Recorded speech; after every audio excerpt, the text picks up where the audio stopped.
そうか。お前になら話してもいいかもしれないな。シカのことだ。シカ？お前がヒカと言った人の本当の名はシカだ。その人はどのような方なのですか？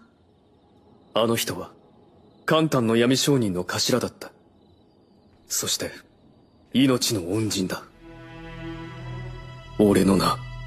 Dans le nord de la Chine vivait autrefois une jeune tisseuse. Mais alors que la guerre éclata, c'est pour sauver son père malade qu'elle décida de se couper les cheveux et d'enfiler une armure pour rejoindre d'elle-même les rangs de l'armée chinoise. Ainsi travestie, c'est uniquement après avoir accompli son devoir en tant que guerrière qu'elle prouva au monde entier que même à la guerre, la femme était l'égale de l'homme. Son nom était Mulan, une histoire devenue légende et une légende devenue un symbole culturel chinois, notre Jeanne d'Arc à nous, à la fois héroïne, chef de guerre et véritable sainte, une figure de résistance pour avoir tenté de libérer son pays de l'envahisseur. Tout comme Nziga Mbandé pour le Ndango, célèbre elle pour son intelligence, sa ruse politique et sa résistance face aux Portugais au XVIIe siècle. Elle est aujourd'hui un symbole de liberté et de force pour son pays. Plus récemment, nous avons eu Margaret Thatcher, première ministre du Royaume-Uni de 79 à 90, surnommée la Dame de Fer pour son inflexibilité face au communisme. Elle devient la femme la plus admirée et la plus détestée au monde pour avoir lancé sans trembler la toute première guerre conventionnelle face à l'Argentine après le second conflit mondial. Ainsi, personne ne pourra nier le rôle déterminant de ces figures dans l'histoire de la guerre. Et pourtant, alors qu'aujourd'hui encore beaucoup de femmes à travers le monde se battent pour leur liberté, depuis toujours, la guerre est une affaire d'hommes. Surprésentés en politique, ce sont bien les hommes qui prendront les décisions d'envoyer des hommes se battre contre d'autres hommes. Alors, l'injustice surgit lorsque l'on constate que bien qu'elles ne participent pas directement au conflit, elles en sont pourtant les victimes. Viols de guerre, massacres organisés et tortures, le front leur est interdit, mais étrangement pas ses conséquences. Ainsi, il y a 2300 ans, en Chine, certaines le comprennent. Elles aussi ont leur propre combat à mener. Elles aussi peuvent se battre à leur manière. On dit souvent que le soleil, par sa force et sa chaleur, est un principe masculin, et la lune, par sa beauté et sa discrétion, un principe féminin. La guerre, quant à elle, ne dort jamais. Alors, si c'est le jour que l'homme a décidé de briller, concernant la femme, aucun doute là-dessus, la nuit lui appartient. Bonjour à tous et bienvenue dans l'analyse complète de Kingdom arc par arc. Après avoir observé les hommes se battre, nous allons étudier celles qui se battent pour les hommes. Car oui, le rôle de la femme dans Kingdom est primordial. Un rôle que nous allons étudier à travers les personnages de Ku, Yu, Karyuten, Kyukai et Shika. Car pour bien comprendre la philosophie du roi, il va falloir s'intéresser à celle qui partage son lit. Alors préparez-vous car en quelques chapitres à peine, le manga nous offre plus de 20 ans d'histoire de la Chine. Nouveaux personnages, intrigues politiques, batailles légendaires et événements historiques. Si vous pensez avoir loupé des détails importants dans votre lecture, ne vous inquiétez pas, je suis là pour ça. N'hésitez pas à vous abonner à la chaîne, à mettre un petit pouce bleu et surtout à partager ces vidéos car c'est ce qui me donne le plus de force et qui m'encourage à faire la suite. Parce que, en effet, aujourd'hui, pour mieux comprendre la timeline de Kingdom, je vous ai concocté la chronologie complète des événements de la vie du 31e roi de Qin, Heisei, le tout sans aucun spoil jusqu'au tome 9. Après tout, ça y est, la nuit est tombée et la lune éclaire le ciel, la même lune qu'il y a 6 ans. Vous savez, cette lune qui brille davantage face à la souffrance. La lumière qui éclairait autrefois la capitale de Duncan éclaire aujourd'hui celle de Kenyu. Alors, peut-être qu'il est l'heure de parler d'elle.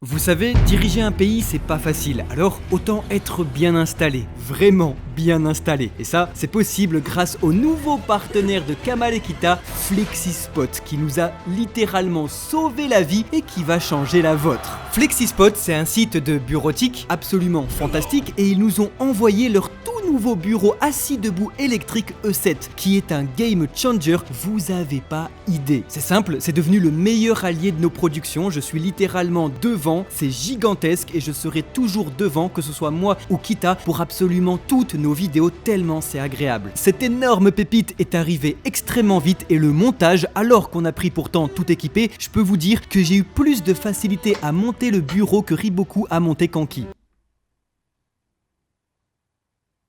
Pour ce que ça vaut. Parce que oui, on a reçu un tas d'accessoires qui rendent le contrôle de la Chine tellement plus facile. Je veux dire, les vidéos manga beaucoup plus faciles à faire. Oui, multiprise tout confort, tiroir et même un tapis pour protéger les pieds de l'empereur. C'est important. Le bureau E7 de chez Flexispot, c'est avant tout des produits de très haute qualité et c'est garanti 7 ans. Vous avez bien entendu, 7 ans. L'invasion de Zao, elle a duré moins longtemps que la garantie Flexispot. En plus, en ce moment, c'est les soldes de septembre, jusqu'à 42% de réduction vous attendent. Ouais, c'est la rentrée, c'est le moment qui va définir votre année. Alors, pour administrer le pays de vos ambitions, choisissez bien, choisissez Flexispot. Alors, je vous laisse foncer sur le lien dans la description car votre plus fidèle allié vous attend. Oui, avec Flexispot, votre règne peut enfin commencer.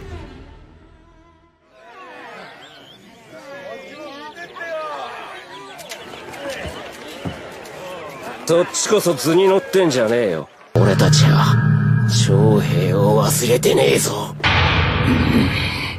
こらこら、からかうのはそれくらいにしときなよ。交渉。私らは商人。熱くなるのは商売の話だけでしょうが。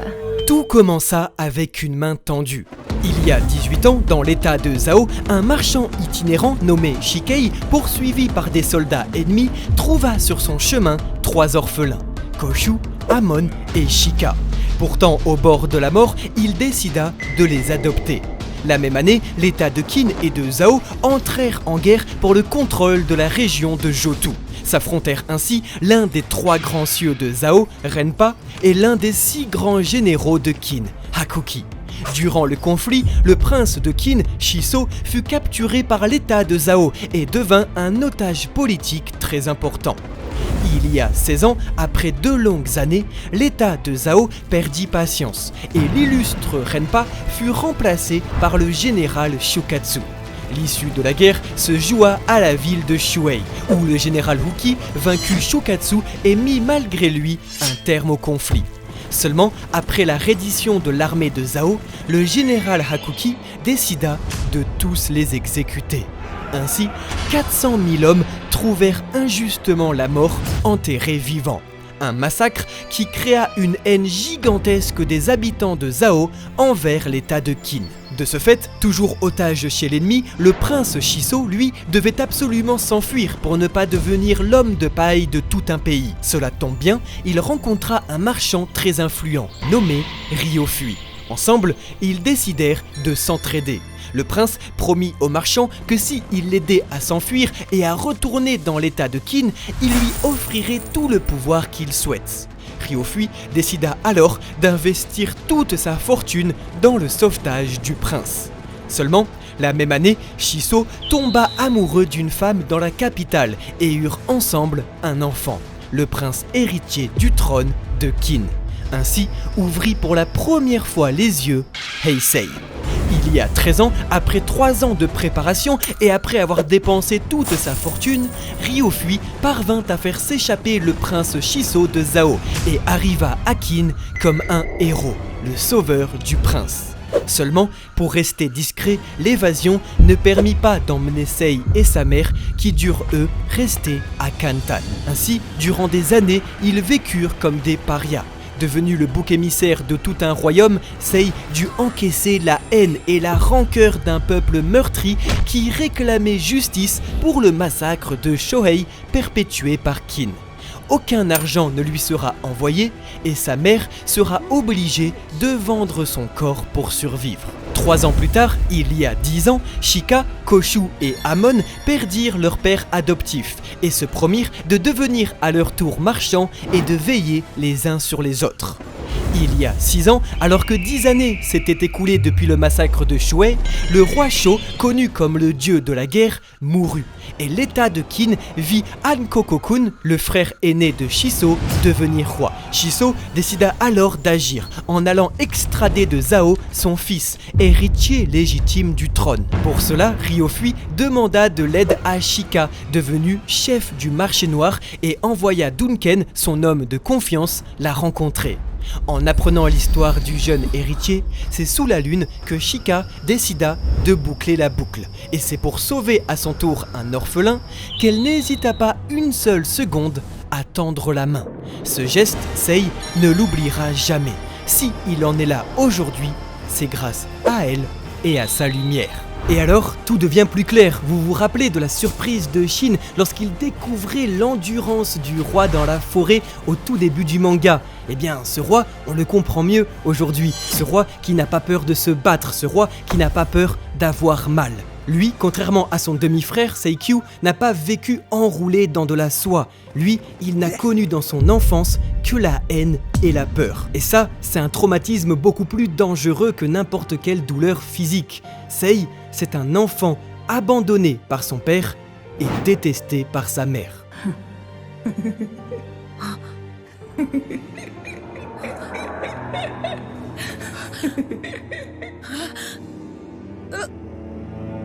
誰が王になるって？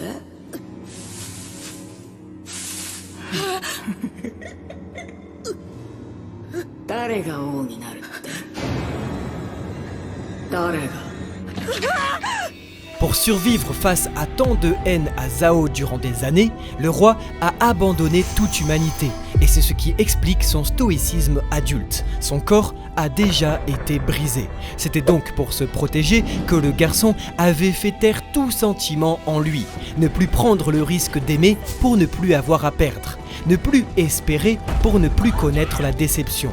Ne plus vivre pour ne plus avoir peur de la mort.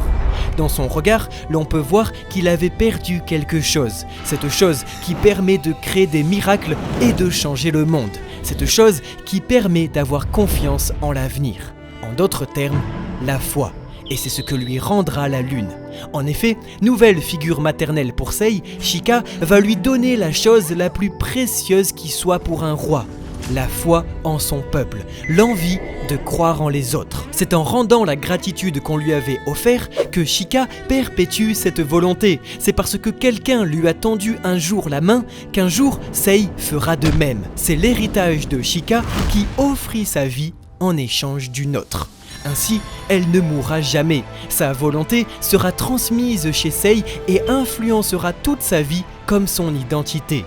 On ne cessera de répéter au roi qu'il faut qu'il s'attende toujours au pire de la part des autres. Mais lui ne peut pas s'empêcher d'espérer toujours le meilleur. Et c'est ce qui fera plus tard toute la différence. Grâce à Shika, il va donc retrouver cette humanité, retrouver la peur de perdre, la douleur d'une flèche qui transperce le bras ou encore la souffrance du deuil comme le courage d'affronter sa culpabilité. Oui, le chemin sera dur. Oui, la mort partout rôdera. Oui, c'est un chemin de souffrance, mais ça vaut le coup. Cette main tendue le prouve. Il existe toujours du bon en ce monde et il vaut la peine qu'on se batte pour lui. Car au fond d'elle, elle le sait. C'est dans la boue, la poussière, le sang et les larmes que naissent les véritables monarques. C'est en ayant expérimenté à la fois le paradis et l'enfer sur Terre que Sei va comprendre la nature humaine et pourra donc diriger un pays intelligemment. Et elle sera toujours là, quelque part, l'accompagnant dans la nuit, éclairant l'obscurité et faisant fuir les angoisses. Ainsi, parce que le roi est l'homme le plus solitaire du royaume, si dans la nuit, et entouré d'ennemis, il se sent seul, il lui suffit de regarder la lune. ぶっちゃけミブのことはようわからん。少年もわかんないの？うん。正確にはわかる部分とわからない部分がある。カイはどんな感じ？身分の時、周りは見えてる？うん、見えてるよ、なんとなく。でも、そのうちだんだん周りのものの動きが遅くなってって、最後は飛んでる虫が止まってしまう。La règle est simple. Danser, danser et encore danser jusqu'à ce qu'il n'en reste plus qu'une seule debout. L'histoire raconte que dans l'état de Wei vit une famille légendaire d'assassins, les Shiyu. Tous les membres de cette famille possèdent une constitution physique hors norme, mais seule celle qui a prouvé qu'elle était la plus forte obtient le droit de porter le nom. Ainsi, c'est en s'entretuant sans pitié jusqu'à ce qu'il n'en reste plus qu'une que durant des siècles, le clan Shiyu put conserver le lustre de son nom, aujourd'hui porté par la jeune Kyukai, après le sacrifice de sa sœur, mais également par Ren, véritable gagnante du dernier rituel. Ainsi, pour la première fois en 1000 ans, la règle a été brisée, et il existe aujourd'hui 2 Shiyu, et les deux cherchent à se tuer. La première pour venger sa sœur et la deuxième pour légitimer son titre. Ce rituel absurde nous raconte 2 choses. Premièrement, que Kai vit aujourd'hui le terrible traumatisme de ne pas avoir été là lorsque sa sœur est morte. Et deuxièmement, que un des personnages les plus puissants et prometteurs du manga est une jeune femme. Oui, comme avec Karyoten, le mangaka nous montre l'importance du travestissement dans le contexte historique chinois, en s'inspirant, vous l'avez deviné, de la célèbre ballade de Mulan. Une légende devenue un symbole culturel chinois et un classique du film d'animation après son adaptation par les studios Disney. La vie d'une jeune femme qui prend la place de son père au combat, habillée en homme.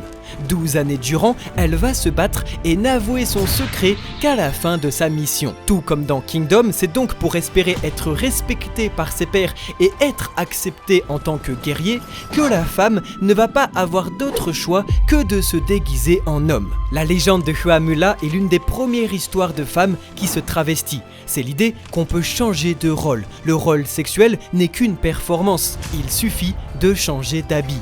Dans la ballade de Mulan, il n'y a pas tellement de scènes de guerre, mais on décrit justement comment elle endosse l'habit masculin et comment elle l'enlève, nous raconte Vincent Durand, professeur de littérature chinoise. 悔しいよな。ん？いい加減な掟に振り回されたことも、卑劣な手で少年が殺されたことも、殺した奴が蚩尤になって、のうのうと生きてることもそうだけど、何より、大事な人が殺された時に、その場にいられなかったなんて。なぜそう思う？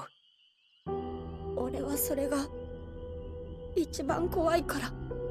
Ainsi, vous l'avez compris, c'est cette impuissance et cette frustration qui poussent les personnages féminins comme Karyoten ou Kyukai à cacher leur origine, mais surtout pour échapper à la peur d'être en train de dormir pendant que la personne qu'elle aime est en train de mourir au combat. Tout en respectant la pudeur de son personnage, Yasuisa Hara nous laisse ainsi deviner que Ten est amoureuse de Shin, mais que elle ne se sent pas à la hauteur, et donc culpabilise. L'auteur prendra bien le temps de le montrer. Malgré l'urgence de la situation durant l'assassinat du roi, Ten va culpabiliser de ne pas réussir à suivre le rythme de Shin. Elle ne peut pas rester à la maison plus longtemps. Elle aussi décide donc d'être utile et de partir en guerre. Vous l'avez compris, Kyukai, comme Ten ou encore Yotanwa, incarne l'idée de Mulan dans Kingdom. Porter un masque pour protéger son identité. S'habiller en homme pour combattre les hommes.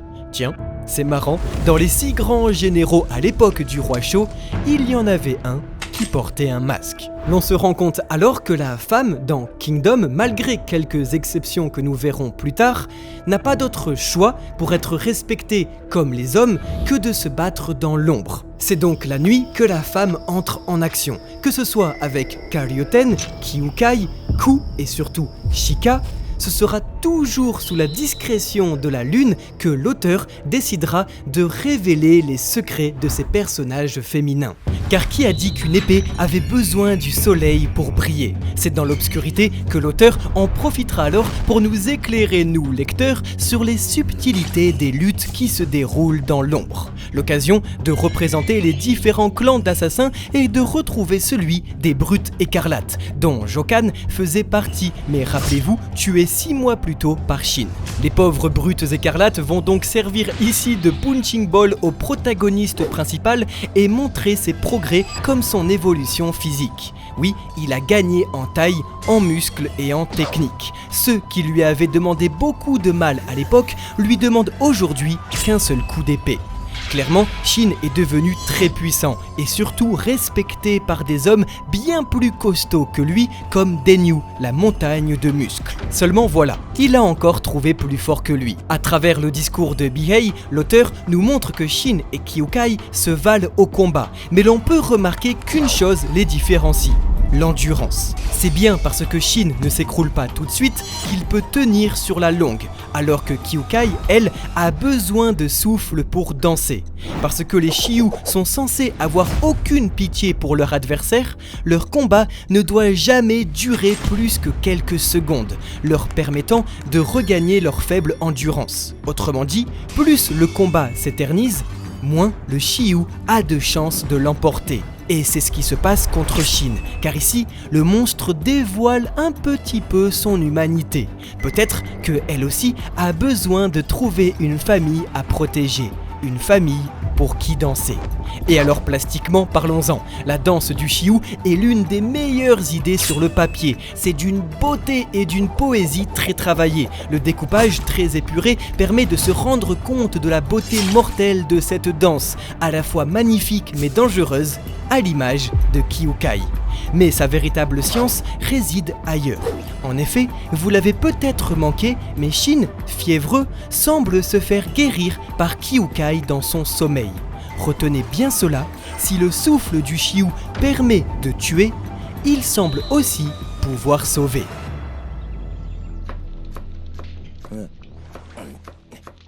Ah, 起きたか。シン、ちょっと聞け。なんだ？俺の野望を覚えてるか？超大金持ちになって一生豪遊して暮らすことだ。ああ、そういやんなこと言ってたな、お前。だから俺も戦場に出て大金を稼ぐことにした。戦うってのか、お前。Ça y est, le jour se lève et la nuit a été très longue. Mais maintenant, il va falloir se préparer à affronter son ennemi dans sa propre maison. Car qu'il le veuille ou non, le roi est en guerre depuis sa naissance. En guerre contre sa famille. Car qui de mieux pour assassiner un roi que celui censé le protéger? Oui, si le chancelier de gauche Ketsu est mort, celui de droite vit encore. Et il s'apprête à nous donner une magnifique mais terrifiante leçon. Le roi n'est pas la personne la plus puissante du pays. Il y a quelqu'un dans l'ombre qui tire les ficelles. Et cette même personne a décidé de montrer les dents. Maintenant, vous saisissez quelque chose d'effrayant. L'homme qui a sauvé le père de Sei est celui qui a aujourd'hui tout pouvoir sur la cour. Il était là bien avant le fils légitime, et peut-être qu'il avait fait même exprès de ne pas l'emmener avec lui lors de l'extradition de Zhao. Peut-être que sauver Shiso n'était qu'un énième investissement pour le marchand. Peut-être que la main tendue la plus importante n'était pas celle de Shika envers Sei, mais celle entre un marchand et un roi. Peut-être que cela fait presque 2 décennies qu'il attend ce jour. 17 longues années qu'il a tissé ses liens et a fait de sa faction politique la plus puissante de tout l'état de Qin.